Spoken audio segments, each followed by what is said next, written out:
Saiu a State of Developer System da JetBrains.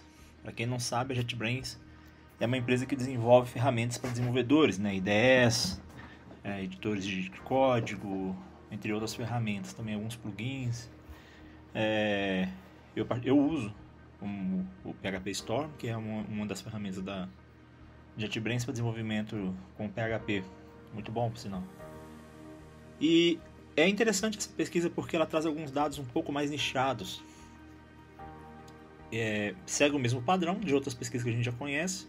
Código Fonte TV faz um anualmente aqui no Brasil, a Stack Overflow faz também. Então, assim, é o mesmo padrão. Alguns dados são muito parecidos, mas tem alguns dados bem específicos aqui que eu acho que vale a pena dar uma olhada. Eles começam com uma boa e velha, qual programa você tem usado, qual linguagem você tem usado nos últimos 12 meses, né? Então aqui você vê JavaScript em primeiro lugar, Python, HTML, SQL e o meu PHP aqui embaixo, cerca de entre 30% e 20% das pessoas, né? Diminuindo cada vez mais. Eu acho que PHP não tem sido uma linguagem que as pessoas têm escolhido para iniciar a estudar, então faz sentido.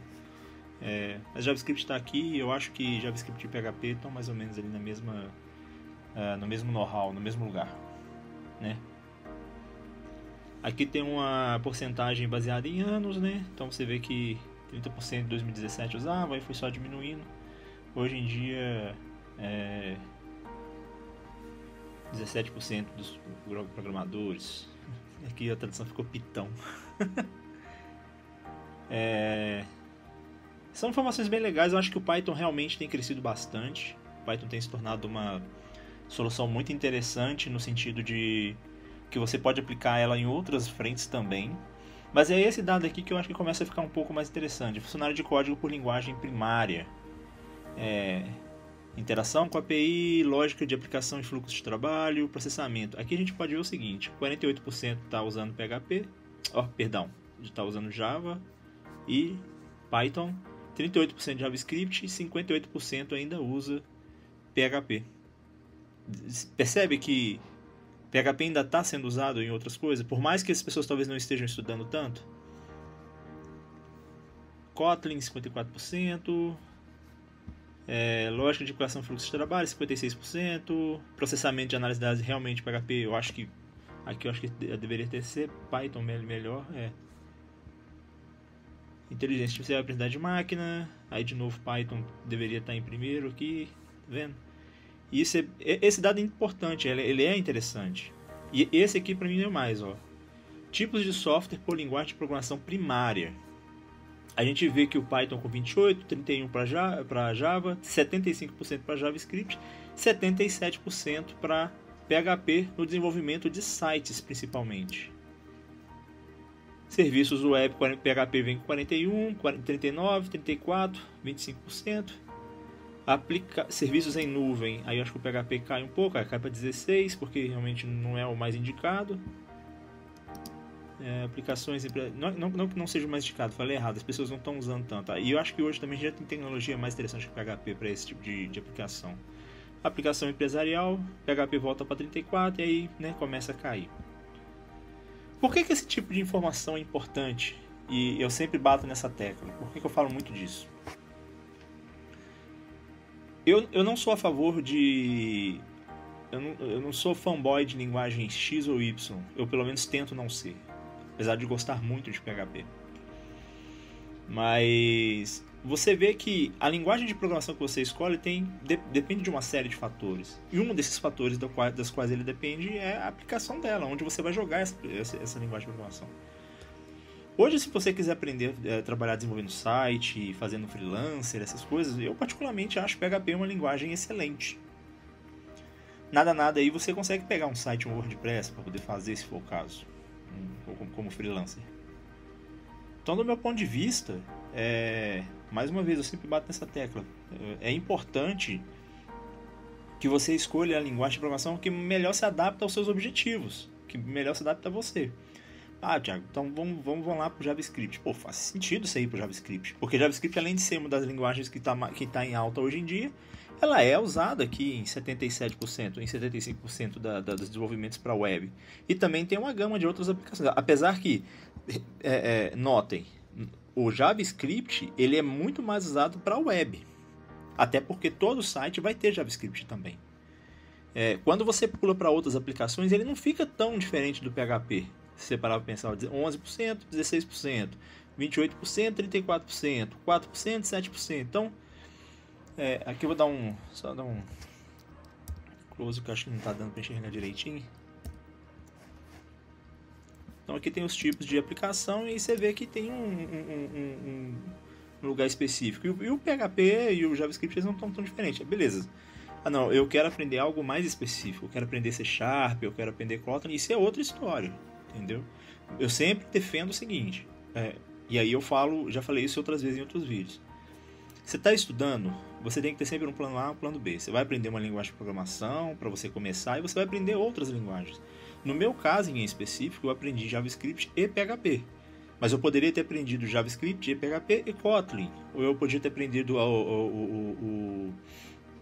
poderia ter aprendido Python. O interessante é que você saiba programar.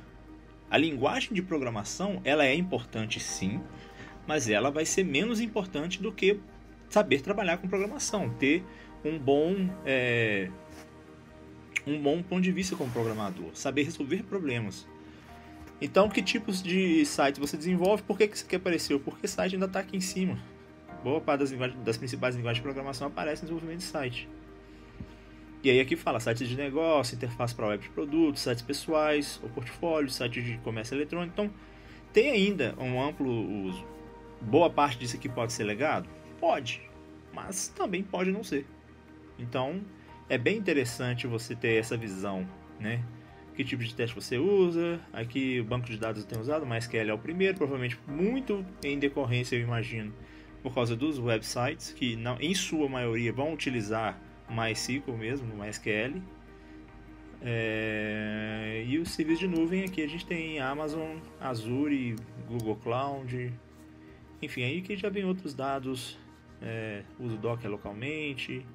É bem interessante essa pesquisa.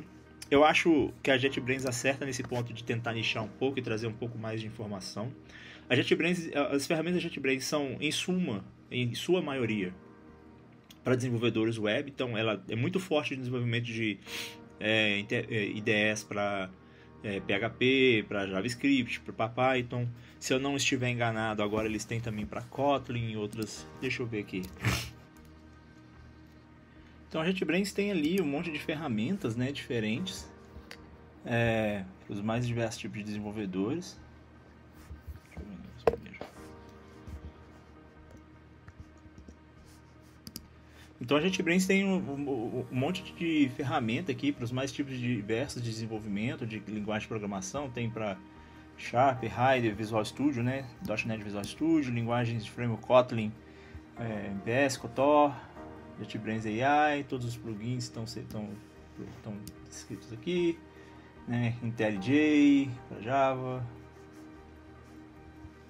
Raster, RubyMine, Golang aqui, DataGrip, que é um bom SGBD, né, para você usar para banco de dados, eu gosto bastante. Então assim, a JetBrains ela tá falando com conhecimento de mercado. Ela vende serviço para essa galera, né? E eu acho que é bem interessante ter uma pesquisa a partir de dados que ela consegue coletar dos próprios usuários dela. Muito sentido. Quais as equipes de ferramenta AI, quais as seguintes você já usou? Quais as seguintes ferramentas de IA você já usou ou experimentou para codificação e outras atividades relacionadas ao desenvolvimento? Bate-papo GPT, Copilot, Gemini do Google, assistente de IA, JetBrains. Isso aqui eu não usei ainda, inclusive. Eu vou fazer um teste dele depois. Enfim, o vídeo mais curto, a ideia é só realmente compartilhar isso. Eu já falei algumas vezes, não siga o hype da programação. Tem um monte de desenvolvedor na internet fazendo vídeo, vendendo curso, falando que linguagem X é melhor do que Y. Eu acho que você pode ter aplicações diferentes para determinadas linguagens de programação. Mas o que determina o seu aprendizado não é a linguagem de programação. Você tem que estudar para ser um bom programador. Você tem que entender de lógica. Você tem que entender como funciona a arquitetura. Esse tipo de coisa que é importante. A linguagem de programação você vai aprender, evidentemente. Ela tem seu grau de importância também, mas é importante que você saiba abstrair programação para além da linguagem de programação. Hoje, eu trabalho com PHP e JavaScript. Se eu tiver que trabalhar com outra tecnologia, eu vou trabalhar. Eu vou ter meu tempo ali de aprendizado, vai ter uma curva de dominância, que é padrão, né? Não tem jeito. Acontece o mesmo se eu trocar de CMS, por exemplo. Você está trabalhando com WordPress, vai trabalhar com Drupal, você vai ter uma curva de aprendizado. Você está trabalhando com Laravel, vai trabalhar com CodeIgniter, vai ter uma curva de aprendizado. É básico, isso tem que acontecer. Cada um segue hierarquias e funcionalidades diferentes uma das outras. Bom, é isso. E você? O que você está estudando? O que você pretende estudar esse ano? Quer ser desenvolvedor web? Quer ser desenvolvedor focado em uma tecnologia específica? Kotlin? Quer ser desenvolvedor mobile? Deixe aqui nos comentários. Não esquece de curtir o vídeo, se inscrever no canal. Até mais.